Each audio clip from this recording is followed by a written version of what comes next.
Welcome to Master Mind Education online classes.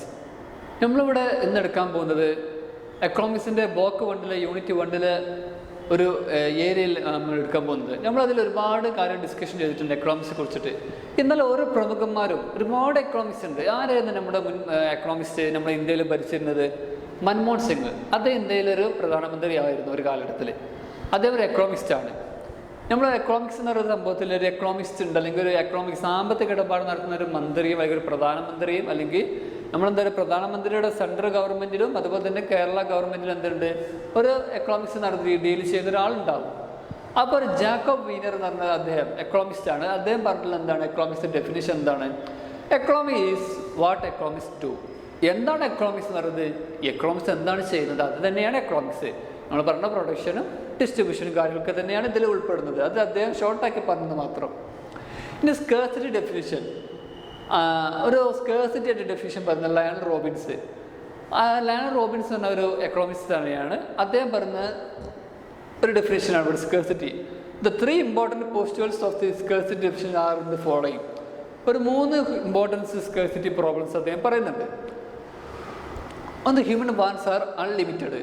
നമ്മൾ നേരത്തെ പറഞ്ഞു ഹ്യൂമൻ വാൻസ് എന്താണ്? അൺലിമിറ്റഡ് ആണ്. പക്ഷേ റിസോഴ്സ് എന്താണ്? ലിമിറ്റഡ് ആണ്.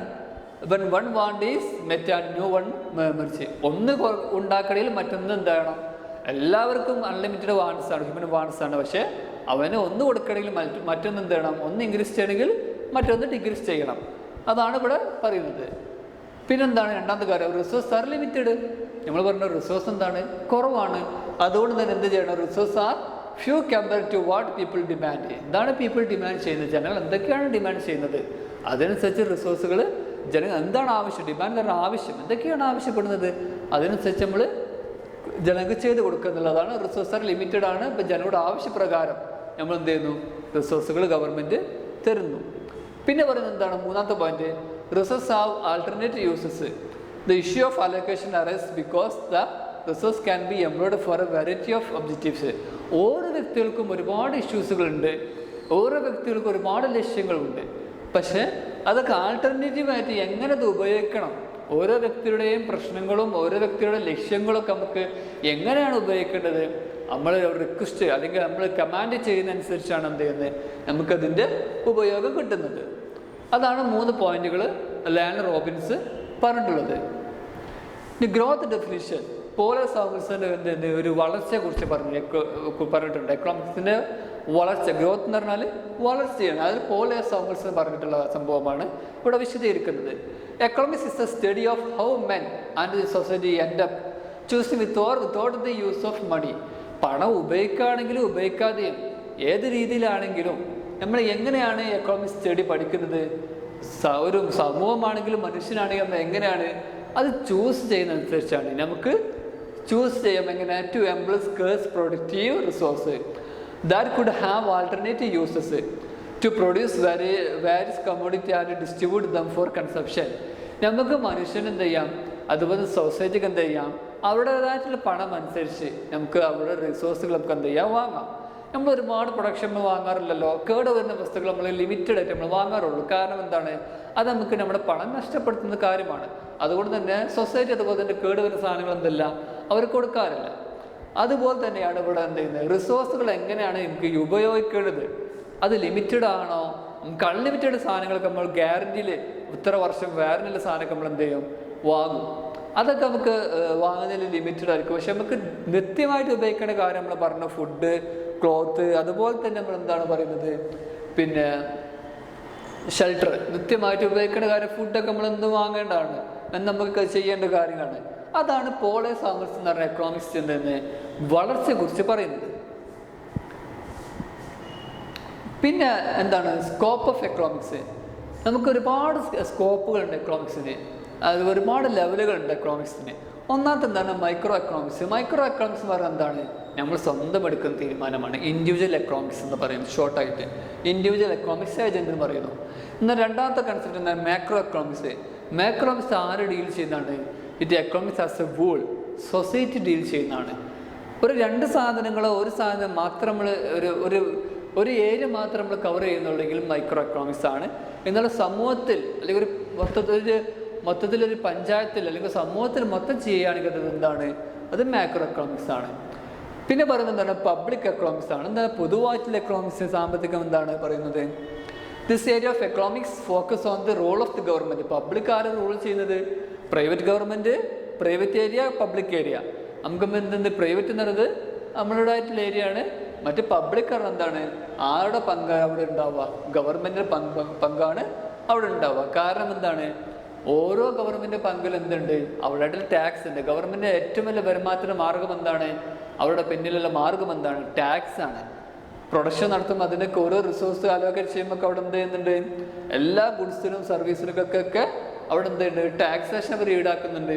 ടാക്സേഷൻ ഈടാക്കിയെങ്കിൽ അവർക്ക് എന്തേ ഉള്ളൂ, ഗവൺമെൻറ്റിന് വരുമാനം ഉണ്ടാവുള്ളൂ. വരുമാനം ഉണ്ടെങ്കിൽ ഗവൺമെൻറ്റിന് മറ്റൊരു പ്രൊഡക്ഷൻ നടത്താൻ കഴിയുള്ളൂ. ഓരോ പ്രൊഡക്ഷനും ഓരോ വ്യക്തിയിൽ നിന്ന് നമുക്ക് എന്താകുന്നുണ്ട്, ഓരോ സാധനത്തിന് നമുക്ക് ടാക്സുകൾ അധികവും നമുക്ക് എന്താകുന്നുണ്ട്, ഈടാക്കുന്നുണ്ട്.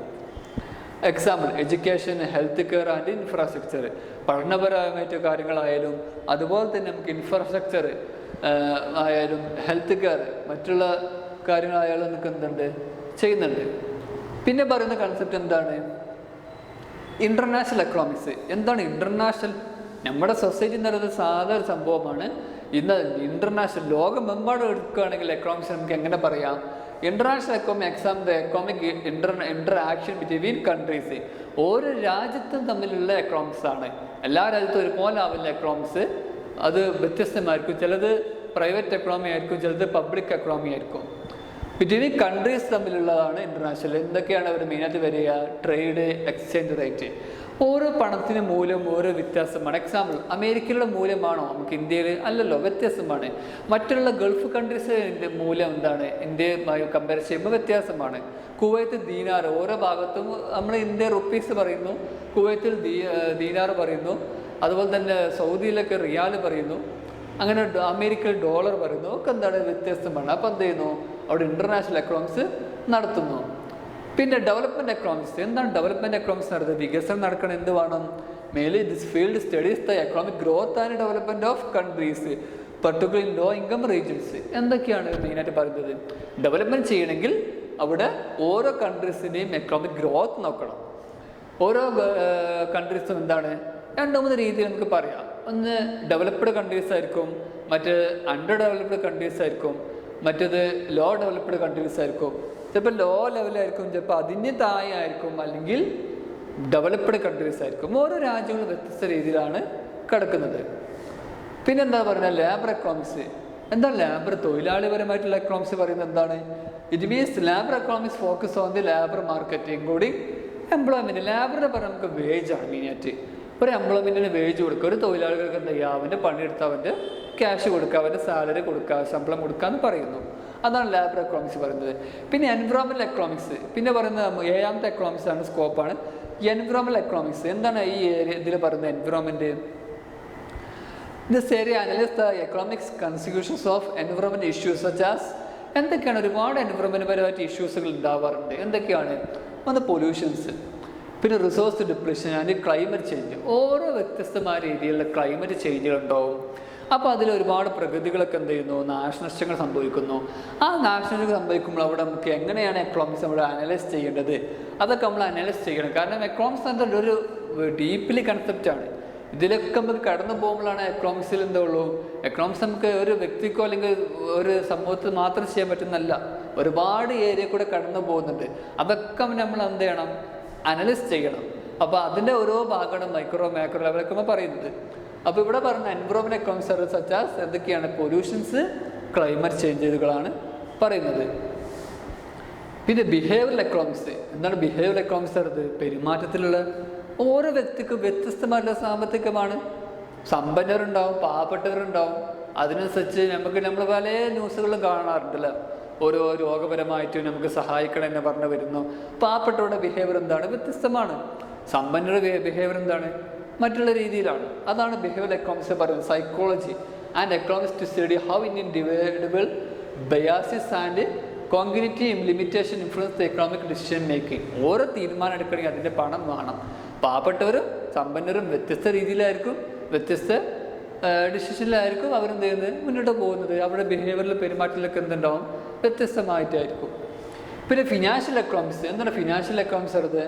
അതൊരു ബിഹേവിയർ സംഭവം തന്നെയാണ്. ബിഹേവിയർ എക്കണോമിക്സ് എന്ന് പറഞ്ഞല്ലോ. അതുപോലെ തന്നെയാണ് ഫിനാൻഷ്യൽ മെയിനായിട്ട് വരുന്നത് എവിടെയാണ്? ഫിനാൻഷ്യൽ മാർക്കറ്റിലാണ്. മാർക്കറ്റ് അനുസരിച്ച് എന്ത് ചെയ്യുന്നു? Include stock market, bond market and other financial instrument.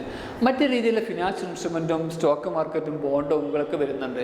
ഈ ഫിനാൻഷ്യൽ മാർക്കറ്റ് എവിടെ വരുന്നത്? മെയിനായിട്ട് നമ്മൾ കച്ചവടത്തിലാണ്.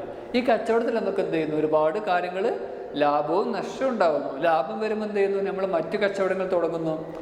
അതുപോലെ തന്നെ നമ്മൾ എക്സ്ചേഞ്ച് മാർക്കറ്റുകളൊക്കെ ചെയ്യുന്നു. നമ്മുടെ സാധനങ്ങൾക്ക് മറ്റു രാജ്യത്തിലോട്ട് നമുക്ക് അയക്കാൻ പറ്റുന്ന രീതിയിൽ നമ്മൾ എന്താവുന്നു? ലാഭം ഉണ്ടാകുമ്പോൾ നമ്മൾ ചെയ്യുന്നു. അതാണ് നമ്മൾ ഫിനാൻഷ്യൽ എക്കണോമിക്സ് കൊണ്ട് ഇവിടെ പറയുന്നത്. ഡിഫറെൻറ്റ് എക്കണോമിക് സിസ്റ്റം, ഒരുപാട് എക്കണോമിക് സിസ്റ്റം എന്തുണ്ട് ഇതിൽ പറയുന്നുണ്ട്. അതിലെന്തൊക്കെയാണ് പറയുന്നത്? Individual workers, managers, productive organisations such as എന്തൊക്കെയാണ്? Firms, government. നമ്മൾ പറഞ്ഞല്ലോ ഒരുപാട് ഗവൺമെൻറ് ആയിട്ടും ഇൻഡിവിജ്വലായിട്ടും അതുപോലെ തന്നെ പ്രൈവറ്റ് ആയിട്ടും രണ്ടും കൂടി കൂടിയിട്ടുള്ളൊക്കെ പറയുന്നത് looking together to form our organic whole. മൊത്തത്തിലുള്ളതും നമ്മൾ ഇൻഡിവിജ്വലായിട്ടൊക്കെ പറയുന്നു. എന്താണ് ഡിഫറെൻറ്റ് എക്കണോമിക് സിസ്റ്റം? ഒന്ന് മാർക്കറ്റ് എക്കണോമി. അതായത് മാർക്കറ്റ് എക്കണോമി എന്ന് പറയുന്നത് പ്രൈവറ്റ് എക്കണോമി, നമ്മുടെ ആയിട്ടുള്ള നടത്തിപ്പിൽ ചെയ്യുന്ന കാര്യമാണ് market economy. It's a free market economy. നമ്മളെന്താണ്? ഫ്രീ ആണ്. നമ്മൾ ആരെയും ഡിസ്റ്റർബ് ചെയ്യാനോ നമുക്ക് ആരെയും റൂൾസോ കാര്യങ്ങളോ ഒന്നും നമുക്ക് ഇല്ല. കാരണം എന്താണ്? നമ്മൾ സ്വന്തമായി നടത്തുന്നത് നമുക്ക് ഇൻഡിവിജ്വലാണ്. ഇവിടെ ആരെയും നമ്മൾ ചോദ്യം ചെയ്യാൻ വരുന്നില്ല. The allocation of resource is done based on the choice made by the consumer and business. ഓരോ ബിസിനസ്സിൻ്റെയും അതിൻ്റെ അടിത്തറ ആരാണ് ചെയ്യുന്നത്? അവൻ തന്നെയാണ്. ഇവിടെ ഗവൺമെൻറ് അന്വേഷിക്കാനോ ഒന്നും തന്നെ എന്തില്ല, ഇവിടെ വരില്ല. അവരുടെ ടാക്സ് മാത്രം അടച്ചാൽ മതി. പിന്നെ this system also known as capitalism. ഇതിന് മറ്റൊരു പേരാണ് എന്ത്? ക്യാപിറ്റലിസം എന്ന് പറയുന്നത്. Private individuals are the owners of the production equipment. ഇവിടെ പ്രൈവറ്റ് ഇൻഡിവിജ്വൽസ്, അതായത് നമ്മൾ വ്യക്തിപരമായിട്ട് കാര്യം ചെയ്യുന്ന ഫ്രീ മാർക്കറ്റാണ് ക്യാപിറ്റലിസം അല്ലെങ്കിൽ മാർക്കറ്റ് എക്കണോമി എന്ന് പറയുന്നത്. രണ്ടാമത് സെൻട്രലി പ്ലാൻഡ് എക്കണോമി. സെൻട്രലി എന്ന് പറയുമ്പോൾ നമുക്ക് ഉദ്ദേശിക്കുക എന്താണ്? ഗവൺമെൻറ് ആണ്.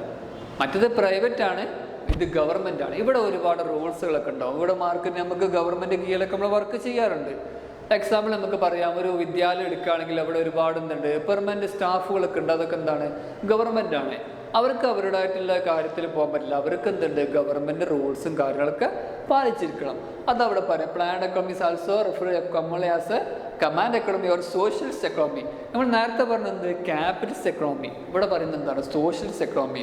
What are the things to be produced, in what quantities, how they will be produced and for whom to the goods will be produced are decide by the government. ആർക്ക് കൊടുക്കണം, എങ്ങനെ കൊടുക്കണം, എന്ത് കൊടുക്കണം എന്നുള്ളതൊക്കെ ചിന്തിക്കുന്നതും അത് തീരുമാനിക്കുന്ന ആരാണ്? ഇവിടെ ഗവൺമെൻറ് ആണ്. മൂന്നാമത്തെ പറയുന്നത് എന്താണ്? Mixed economy. മിക്സ്ഡ് എക്കണോമി എന്ന് പറയുന്നത് എന്താണ്? ഈ ഗവൺമെൻറ്റും പ്രൈവറ്റും കൂടി ഒരുമിച്ച് കൊണ്ടുപോകുന്ന കൺസെപ്റ്റാണ് mixed economy. Neither a fully developed capitalist economy, എന്താണ് നമ്മൾ പ്രൈവറ്റ് പറയുന്നത്, nor a fully developed socialist economy exist. Both economic system are known as mixed economy. India നമുക്ക് എന്താ ഒരു മിക്സ്ഡ് എക്കണോമി പറയാം. കാരണം ഇന്ത്യ സെൻട്രൽ ഗവൺമെൻറ്റും അതുപോലെ തന്നെ പറയുകയാണെങ്കിൽ പ്രൈവറ്റും കാര്യങ്ങളും ഒരുമിച്ച് എന്ത് ചെയ്യുന്നുണ്ട്, പോകുന്നുണ്ട്. ഒരുപാട് നമുക്ക് കോളേജുകളൊക്കെ നമുക്ക് എന്തുണ്ട്, ഈ ഒരു കോളേജ് കാണാവുന്നതാണ്. എന്താണ്? മാനേജ്മെൻറ്റ് ഉണ്ടാവും, അതുപോലെ തന്നെ ഗവൺമെൻറ് പങ്കുണ്ടാവും. അതാണ് മിക്സ്ഡ് എക്കണോമി എന്ന് പറയുന്നത്. ഇനി ഈ ചാപ്റ്ററിൽ പറഞ്ഞിട്ടുള്ള ഒരുപാട് കാര്യം നമുക്ക് ഈ ചാപ്റ്ററിൽ വൈൻഡപ്പ് ചെയ്യുകയാണ്. എങ്കിലും ഒരുപാട് കൺസെപ്റ്റുകൾ ഇവിടെ പറഞ്ഞിട്ടുണ്ട്. അത് നമുക്ക് ചുരുക്കത്തിൽ നമുക്ക് എന്ത് ചെയ്യാം പറയാം. ഒന്നെന്താണ്? Economics and social science. നമ്മൾ പറഞ്ഞതാണ് എക്കണോമിക്സ് എന്താണ്, സോഷ്യൽ സയൻസ് ആണ്. പിന്നെ പറയുന്നത് explore how people use limited resource to satisfy unlimited wants. ഒരുപാട് ആവശ്യത്തിൽ നിന്ന് നമുക്ക് പ്രധാനപ്പെട്ട ആവശ്യങ്ങൾ നമുക്ക് എങ്ങനെ നേടിയെടുക്കാമെന്നുണ്ട് ഇവിടെ പറയുന്നുണ്ട്. പിന്നെ മേജർ ഫാക്ടേഴ്സ് ഓഫ് പ്രൊഡക്ഷൻ എന്താണ്? Land, labour, capital and entrepreneurship. നമ്മളിപ്പോൾ ഇതുവരെ പറഞ്ഞതിൻ്റെ ഒരു ചുരുക്ക രൂപമാണ് പറയുന്നത്. പിന്നെ പ്രൊഡക്ഷൻ നമ്മളെങ്ങനെ ക്രിയേറ്റ് ചെയ്യുന്നു? Mainly goods and provide service. ഗുഡ്സുകളും സർവീസുകളും അത് പ്രൊഡക്ഷൻ ക്രിയേറ്റ് ചെയ്യുന്നത് അങ്ങനെയാണ്. അത് ക്രിയേറ്റ് ചെയ്തതിന് ശേഷമാണ് നമ്മൾ എന്ത് ചെയ്യുന്നത്? ഡിസ്ട്രിബ്യൂഷൻ ചെയ്യുന്നത്. Distribution is how goods and service are share in society. എങ്ങനെ സൊസൈറ്റിയിൽ നമുക്ക് ഷെയർ ചെയ്യണം, ഏതൊക്കെ ഭാഗത്ത് ഏതൊക്കെ സാധനങ്ങൾ ആവശ്യമുണ്ട് എന്ന് സമൂഹത്തിന് നമുക്ക് ലഭിക്കുമ്പോൾ അതിനനുസരിച്ച് നമ്മൾ എന്ത് ചെയ്യുന്നു? ഡിസ്ട്രിബ്യൂട്ട് ചെയ്യുന്നു. ഓക്കെ, നമ്മൾ ക്ലാസ് വൈൻഡപ്പ് ചെയ്യാണ്. Okay, thank you.